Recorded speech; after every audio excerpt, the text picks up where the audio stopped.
Baik. Oke, berarti saya jelaskan lebih dahulu tentang konsep apa itu penyakit rabies mungkin ya. Jadi supaya bisa lebih tergambar gitu. Iya. Nah, penyakit rabies ini itu adalah penyakit zoonosis, Pak. Iya. Penyakit yang ditularkan dari hewan ke manusia. Nah, dari sini kita bisa tangkap penularnya ini hewannya. Artinya yang harus segera divaksinasi hewannya. Karena penyakit ini tidak muncul dari manusia ke manusia, tapi dari hewan ke manusia.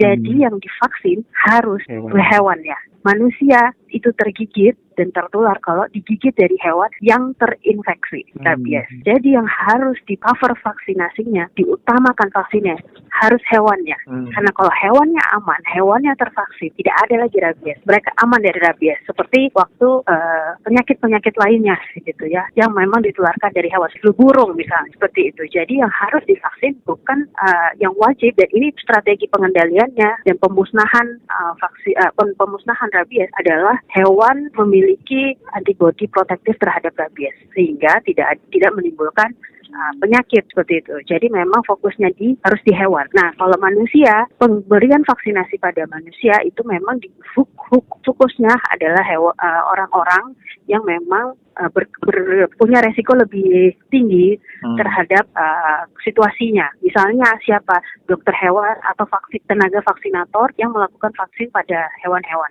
Yang selanjutnya adalah manusia yang terduga tergigit oleh hewan penular rabies. Baik. Ya. Jadi rabies ini Pak, merupakan penyakit yang memang istilahnya mereka mengincar atau makanan dari rabies penyakit virus ini itu ada di hipokampus, ada di satu bagian otak ya. Jadi artinya apa? Dan dia tidak melalui darah ya, tidak melalui sel darah, tapi dia melalui sel saraf.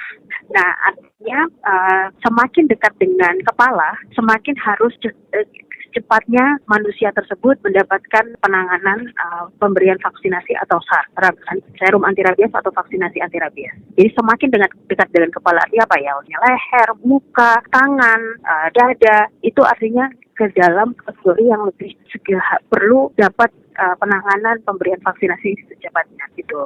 Lalu kalau jumlah hari saat seseorang tergigit, nah hewannya perlu dikarantina selama 14 hari untuk mengetahui apakah dia memang terjangkit rabies atau tidak. Karena kalau memang hewan tersebut terinfeksi rabies kurang dari 14 hari, hewan itu pasti mati. Dan saat hewan itu mati baru bisa dilakukan pengecekan, pengambilan sampel otak untuk dilakukan pemeriksaan apakah hewan tersebut positif rabies atau tidak. Jadi